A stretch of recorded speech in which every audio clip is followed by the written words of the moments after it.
Monsieur Chazot. Je vous remercie. Ça fait écho à une discussion qu'on avait eue en commission, notamment sur la densification de la ville. Et la crainte que j'avais émise lors de cette commission, c'était justement d'accélérer une densification qu'on constate ces dernières années sur la commune. Vous nous aviez indiqué que ça n'avait pas cette vocation-là, mais que ça avait une vocation précisément de simplification administrative. Donc je voudrais simplement aujourd'hui devant ce Conseil que vous nous confirmiez la position officielle de la commune, qui est pas forcément d'aller dans une densification extrême et accentuée de la commune, et quelle est votre vision par rapport à ça, et si cette délimitation s'inscrit bien uniquement dans une simplification administrative. Je vous remercie.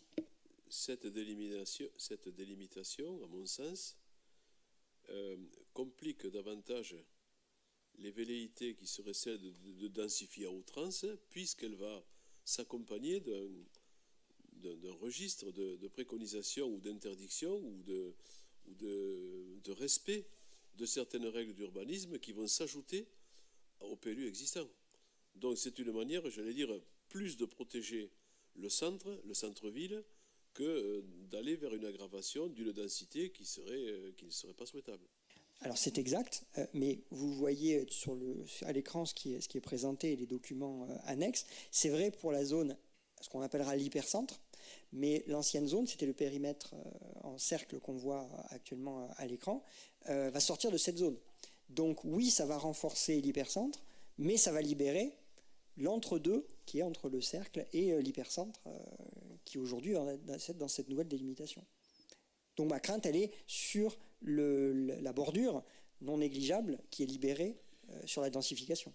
Dans quelques semaines ou dans quelques mois, le plus tôt possible, quand nous arriverons à faire le PADD, c'est-à-dire nous arriverons à, disons, inscrire une volonté de protection ou en ce sens qu'on va autoriser la densification aux endroits qui nous paraissent souhaitables et l'interdire aux endroits qui ne nous paraissent pas souhaitables. Aujourd'hui, c'est moins d'une surface que l'on parle que d'une qualité choisie de densification là où elle est possible.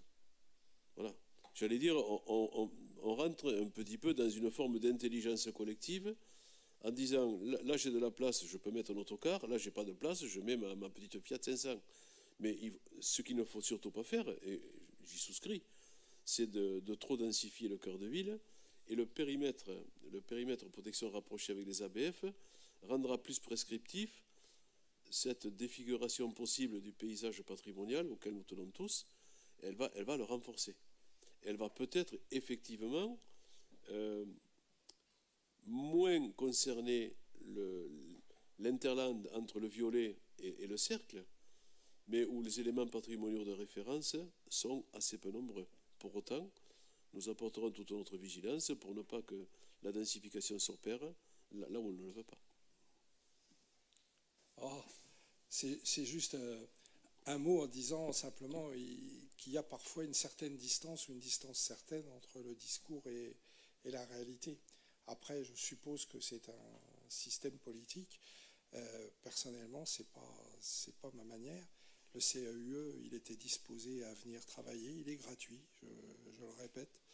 Les services, je laisse à l'employeur, le maire, qui signe les contrats, l'appréciation en la matière de la suffisance, entre guillemets, de la qualité des services rendus en matière d'urbanisme. Tout est une question de vision, et évidemment que selon le prisme, selon les indicateurs qu'on prend, on peut avoir des visions un peu différentes.